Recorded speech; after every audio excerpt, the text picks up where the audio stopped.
Thank you. Hi, howdy, hello, how are you? How do you do? How are you doing? How's it going? What's going on? What's new? What do you think? What do you hear? What do you say? What do you feel? What's shaking? What's happening? Que pasa? What's going down? What it is. Well, we got all kinds of ways to say hello. We got lots of ways to say hello. You know what my favorite one is? How's your hammer hanging? That's a good one, isn't it? Doesn't work too well with women, you know. Unless you're talking to a female carpenter, then it's perfectly all right. I've always wanted to say that one to a high church official. Good evening, Your Holiness. How hangs the hammer? So far, I haven't had that opportunity. Then there's one way to say hello that I really don't care for. There's one way I don't like. You know how some people will say to you, are they keeping you busy? As if someone has the right to come up and give me odd jobs. They say to me, are they keeping you busy? I say, well, your wife is keeping me pretty busy, I'll tell you that. And that seems to hold them for about a half an hour. Then we have a lot of ways to say goodbye, too. We've figured out all kinds of ways to say goodbye. We say bye-bye, so long, see you later, take it easy, be cool, hang in there. You know what my favorite one is? Don't get run over. Well, some people need practical advice, you know? And some guys will say to you, hey, have a good one. I say, hey, I already have a good one. Now I'm looking for a longer one. And that seems to hold them for about a half an hour. Then you have all the foreign ways to say goodbye. You know, some people, when they leave you, they think they got to get tricky.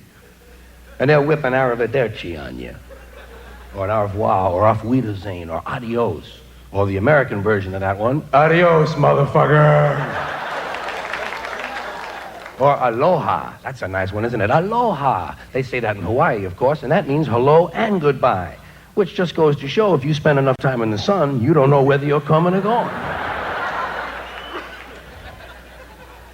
Then if you notice this, sometimes you'll get in a rut with the way you say goodbye. Do you ever find yourself using the same phrase over and over again with everybody, and you feel a little stupid, you know? Like if you're leaving a party and you have to say goodbye to 5 or 6 people in a row, and you say, okay, hey, take it easy, okay, hey, take it easy, okay, hey, take it easy, okay, hey, take it easy, okay, hey, take it easy, okay, hey. You feel like a goddamn moron, you know?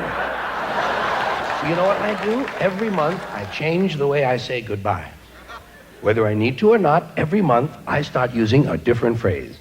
People like that. They notice that little extra effort. They'll say to me, pardon me, but didn't you used to say, okay, hey, take it easy? I say, yes, I did, but not anymore. Now I say, farewell. Farewell till we meet again. Peace be with you. May the forces of evil become confused on the way to your house. That's a strong one, isn't it? People will remember you if you talk like that. Or sometimes you can combine several ways to say goodbye that don't seem to go together, like toodaloo, go with God, and don't take any wooden nickels. Then people don't know what the fuck you're talking about. Or you can say goodbye in a realistic manner. So long, Steve. Don't let self-doubt interfere with your plans to improve your life. Well, some people need practical advice.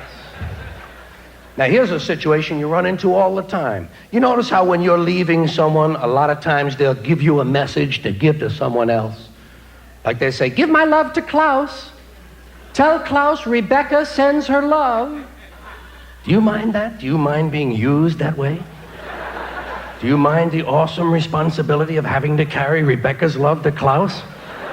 Suppose you don't see Klaus. What are you going to do with Rebecca's love? Carry it around?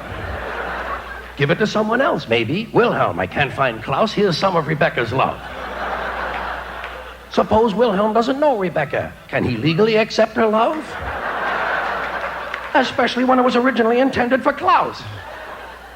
Suppose you give Wilhelm Rebecca's love for Klaus, and then you see Klaus, what are you going to give him? All you had was Rebecca's love, and you've already gone and given that to Wilhelm. Can you logically ask Wilhelm to give back Rebecca's love to Klaus? Maybe he's gotten used to it by now. Can Klaus sue Wilhelm? Can Wilhelm be arrested? Can you be arrested for transporting love across a state line? All right, just for the sake of argument, let's leave Wilhelm out of this altogether. Suppose Rebecca gives you her love to give to Klaus, and you do see Klaus. What form should the love take? Can you risk giving Klaus a tongue kiss? Which brings up another problem. Maybe Klaus is gay. Klaus doesn't want Rebecca's love. Klaus wants Wilhelm's love. If Klaus tells you to give his love to Wilhelm, say, bullshit, Klaus. You give your own love to Wilhelm. I'm going to find Rebecca.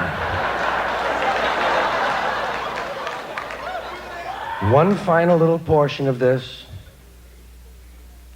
Sometimes people want you to take a hug and a kiss to someone for them. Now they've got you carrying cargo. Give him a big hug and a kiss for me. Give him a big hug and a kiss for me. Usually it's women. I find that women are a little more expressive at times like these. And sometimes they're really explicit. Bye-bye, Elena. Drive carefully and give Jake a big blowjob for me.